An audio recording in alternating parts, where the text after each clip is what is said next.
Hello दोस्तों, exam concern में आपका स्वागत है। आज मैं आपके लिए एक नई लेटेस्ट वैकेंसी लाया हूं जिसको कोई भी 12th पास या ग्रेजुएट पास अप्लाई कर सकता है। Department name national council for teacher education. Enzyme name NCTE various post recruitment 2020।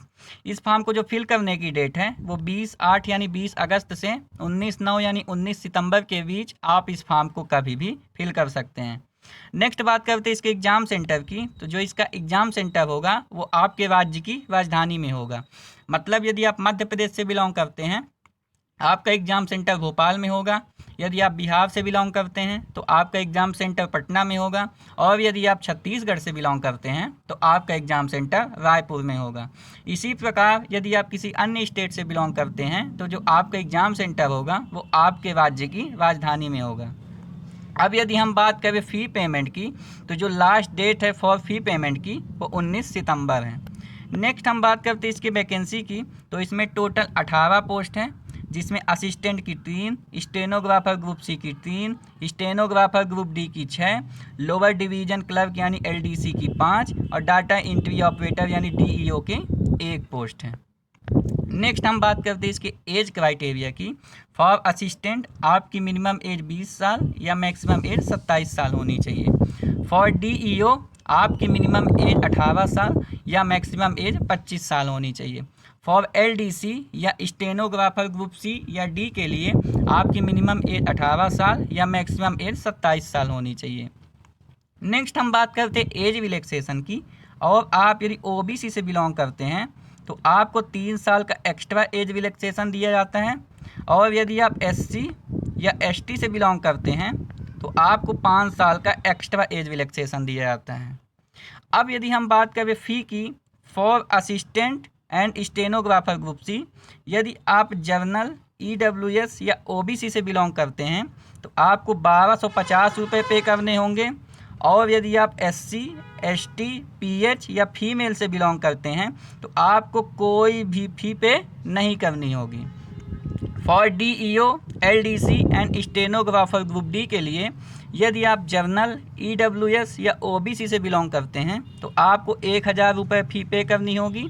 और यदि आप SC ST PH या फीमेल से बिलोंग करती हैं तो आपको कोई भी फ़ी पे नहीं करनी होगी।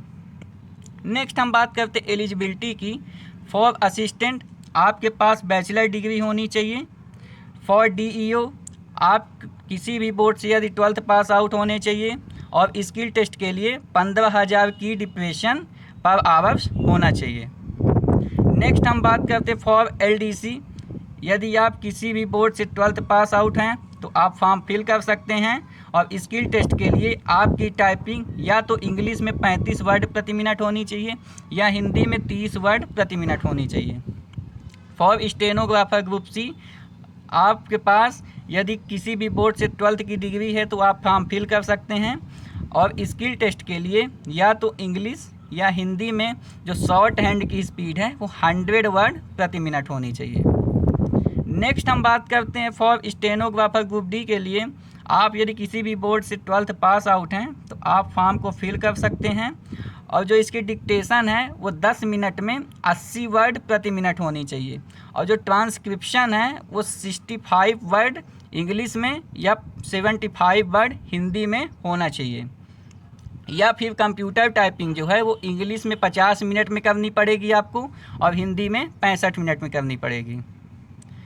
नेक्स्ट हम बात करते हैं इसके एग्ज़ाम पैटर्न की, यानी इसके एग्ज़ाम को कैसे कंडक्ट कराया जाता है। तो सबसे पहले हम बात करते हैं LDC की। तो LDC में आपसे हिंदी के 10 क्वेश्चन पूछे जाते हैं जो 10 मार्क्स के होते हैं। इंग्लिश के 10 क्वेश्चन पूछे जाते हैं जो 10 मार्क्स के होते हैं।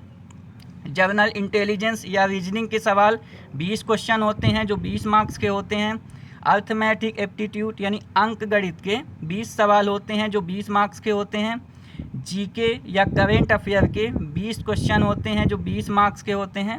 और कंप्यूटर के टोटल 20 क्वेश्चन होते हैं जो 20 मार्क्स के होते हैं। इस प्रकार टोटल 100 क्वेश्चन होते हैं जो 100 मार्क्स के होते हैं। नेक्स्ट बात करते हैं फॉर स्टेनोग्राफर ग्रुप C या D के लिए आपसे जो हिंदी के 15 क्वेश्चन पूछे जाते हैं जो 15 मार्क्स के होते हैं। इंग्लिश के भी 15 क्वेश्चन होते हैं जो 15 मार्क्स के होते हैं। जनरल इंटेलिजेंस, रीजनिंग या अर्थमेटिक के टोटल 30 क्वेश्चन होते हैं जो कि 30 मार्क्स के होते हैं। नेक्स्ट बात करें जीके और करंट अफेयर की, तो जीके और करंट अफेयर के टोटल 20 क्वेश्चन होते हैं जो 20 मार्क्स के होते हैं।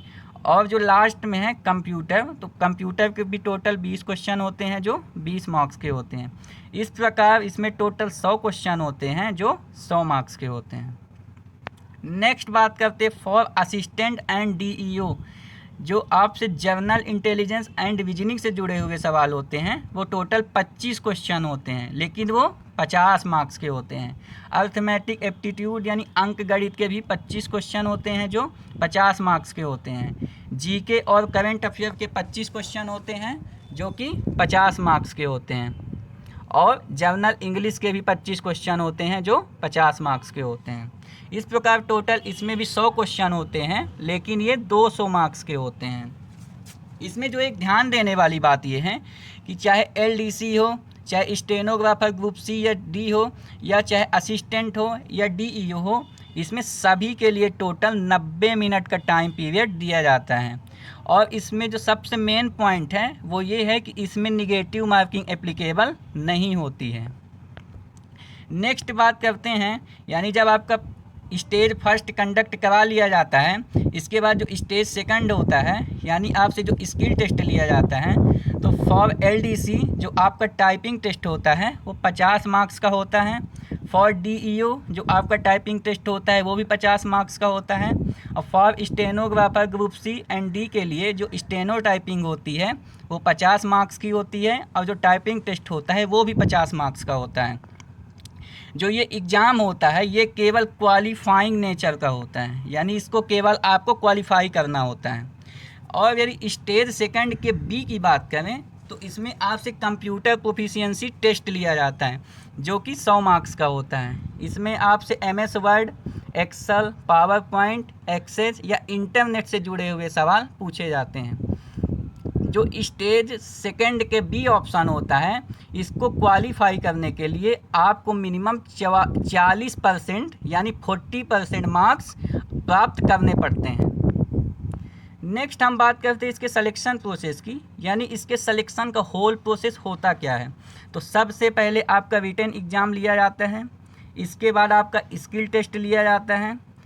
यदि आप इन दोनों स्टेज को क्लियर कर लेते हैं तो आपको डॉक्यूमेंट वेरिफिकेशन के लिए बुलाया जाता है, और डॉक्यूमेंट वेरिफिकेशन भी क्लियर करने के बाद आपके लिए मेरिट लिस्ट पब्लिश की जाती है। यदि आपका मेरिट लिस्ट में नाम है तो आपका सिलेक्शन हो जाता है। इसमें एक ध्यान देने वाली बात यह है कि जो मेरिट लिस्ट में होता है उसमें रिटन एग्ज़ाम और स्किल टेस्ट दोनों के मार्क्स जुड़ते हैं। यदि ये वीडियो आपके लिए यूजफुल रही तो प्लीज़ इस वीडियो को लाइक करें और चैनल को सब्सक्राइब करें। Thank you.